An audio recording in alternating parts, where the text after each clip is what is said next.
Notes 2A.7I, Domain and Range. The Algebra 2 Standard 7I is write the domain and range of a function in interval notation, inequalities, and set notation. For multiple intervals, you would say or this u. For intersection, for one interval, you would say and that would be this symbol. Inequality notation. It's used to specify a span. So, we have this graph right here.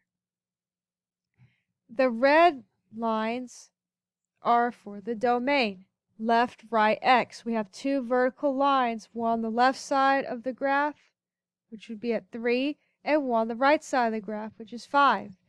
Not where the graph grid lines actually cut off, like over here and over here, but where the graph cuts off, that is plotted, this picture plotted here.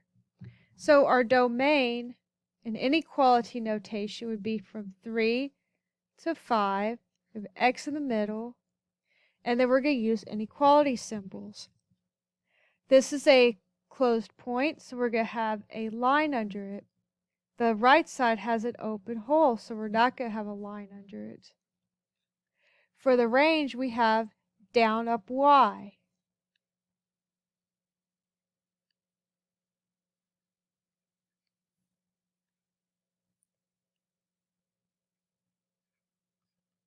We look at the lowest value, which is 1, and the highest value, which is 4.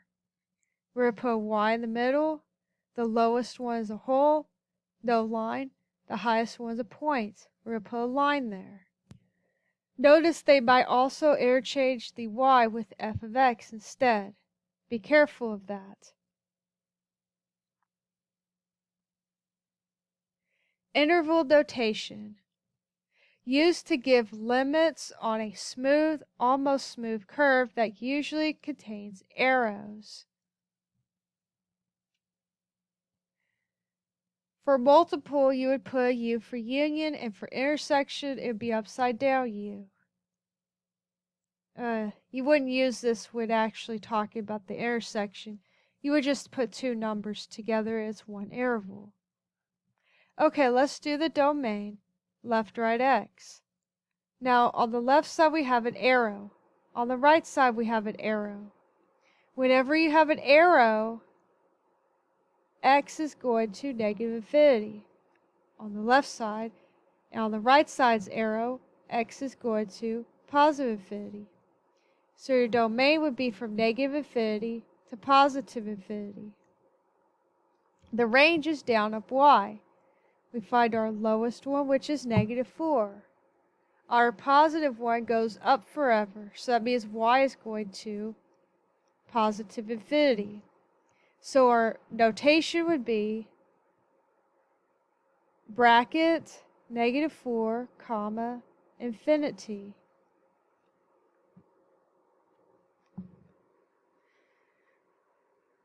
Set builder notation. This notation is used to list terms or elements in a sequence with special restrictions, such as skip counting. It's for discrete relations.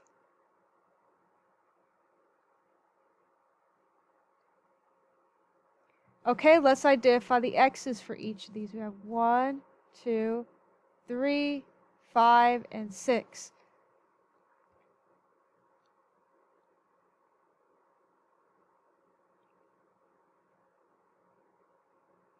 And then let's find the y values after that. So for the domain, let's just order these from least to greatest. So we have 1, 2, 3, 5, and 6. Okay, let's find the range values now, the y values. We have 2, 1, 5, 2, and 3.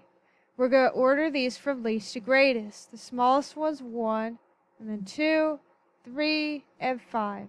We don't have to list the 2 twice, even though it's there 2 times. when doing sets, you only have to label and list each number once in the set. Alright, let's talk about the different functions here. We have a linear function, y equals mx plus b. No matter what you get, the domain and range is always going to be all real numbers. The linear function could look like this or like this. So this was decreasing, this was increasing. It's always these intervals right here. Now, for vertical linear lines, those are lines going up and down. This is not a function, by the way, because there's one x is mapping to multiple y's. Your domain will always be wherever this number is in the equation, and the range is always going to be all real numbers. The range is unaffected from it being a vertical line. However, the domain is affected. Now for horizontal linear lines, those lines are constant. The domain is unaffected from a regular linear function, but the range is always going to be k. It's always what the y equals. So the y stays the same while the x changes.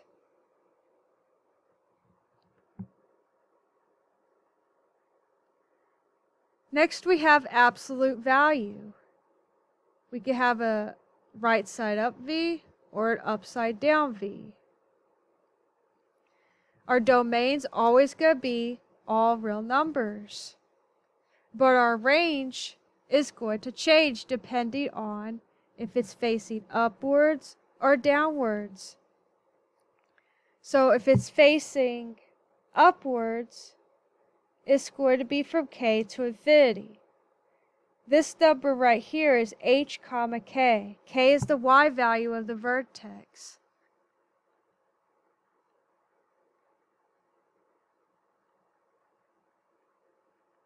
And then if it's facing downwards, you're going to have this interval, negative infinity, comma, whatever number this is. Here's the interval notation. Here's the inequality notation. Quadratics are very similar to absolute value, except for instead of being v's, they are now u's.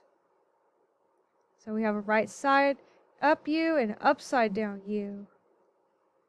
The domain's still all real numbers no matter what, unless like they give you a restricted domain or something.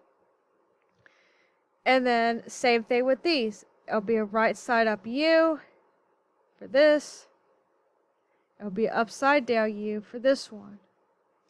This vertex is h comma k, where k is the y value of the vertex.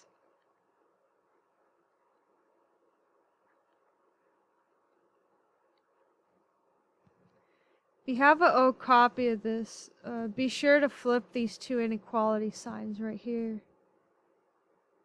Those were a typo.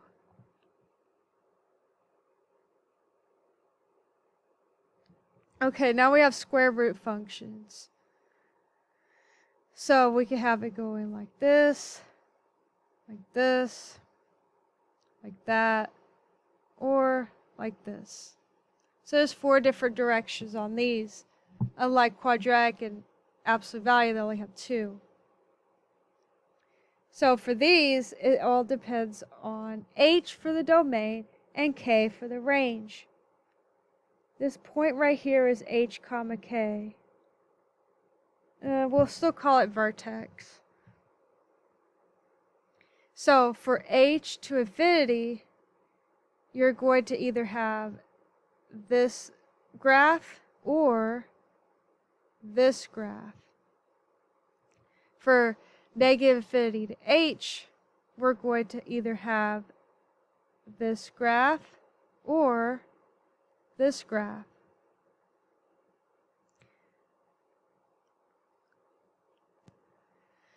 Okay, so for the k's, for k to infinity, you're going to have a graph that either looks like this or this. For negative infinity to k, we're either going to have this graph or this graph.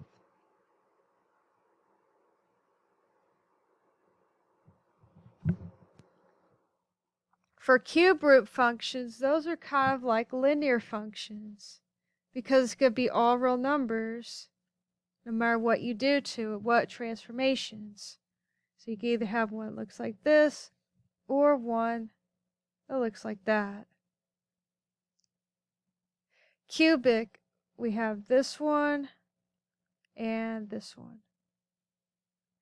And they're also all real numbers, just like linear. On the next page, we have rational odds. So it looks like this or like this.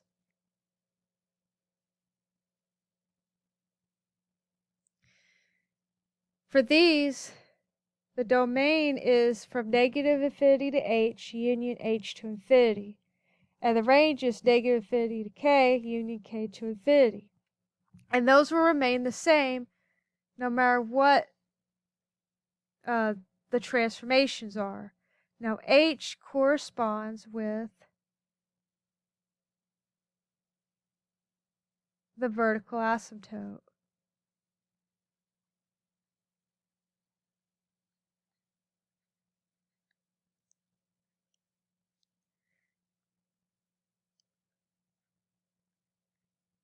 And then the range corresponds with the horizontal asymptote.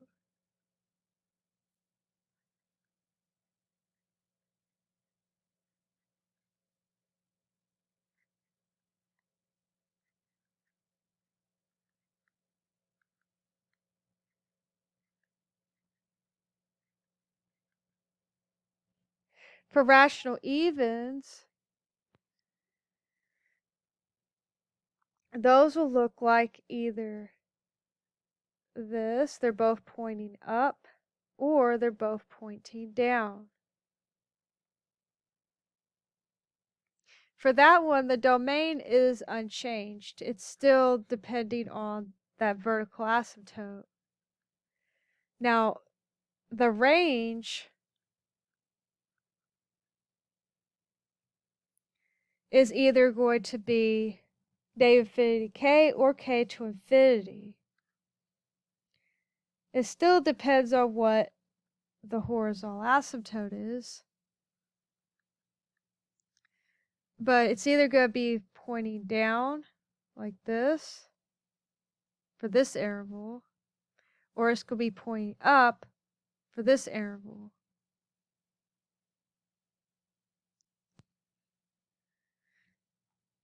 Then we have exponential functions. It's always going to be all real numbers, no matter what way it goes.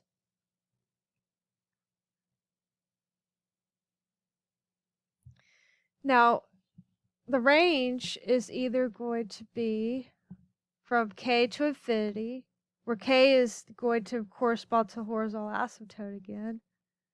For this one, it's going to be pointing upwards like this, or a decay function like that, one of these, or it's going to be negative infinity to k where it's pointing downwards.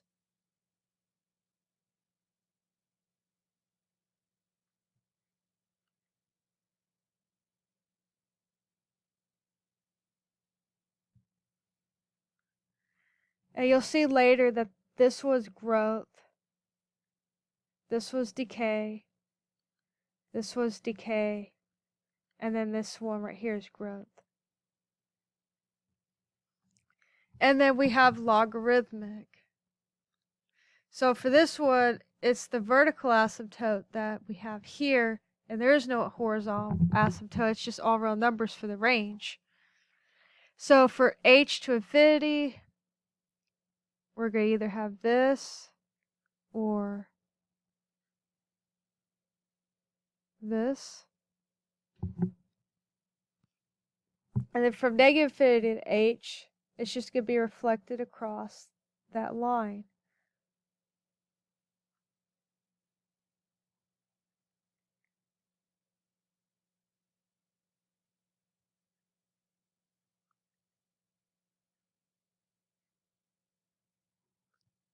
And the range, again, doesn't change. It's just going to be all real numbers. You'll learn more about logarithmic and rational functions in a later unit. So here are some symbols for you to remember. For open, it's unbounded. We have dashes, dash curves, we have arrows, we have holes, we have less than signs, greater than signs, and parentheses. Any kind of infinity symbols, those are open intervals, open. And then we have closed symbols, those are bounded. We have solid curves with points. We have inequality signs with lines under them. So less than equal to, greater than equal to. And then we have brackets. So this is for closed, this is for open. It's the difference of two numbers in between. It's the difference between, pick a number between 1 and 10.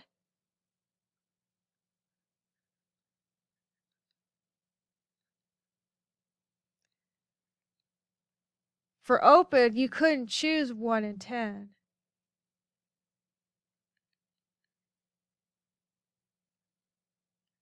And if it's closed, you can choose 1 or 10.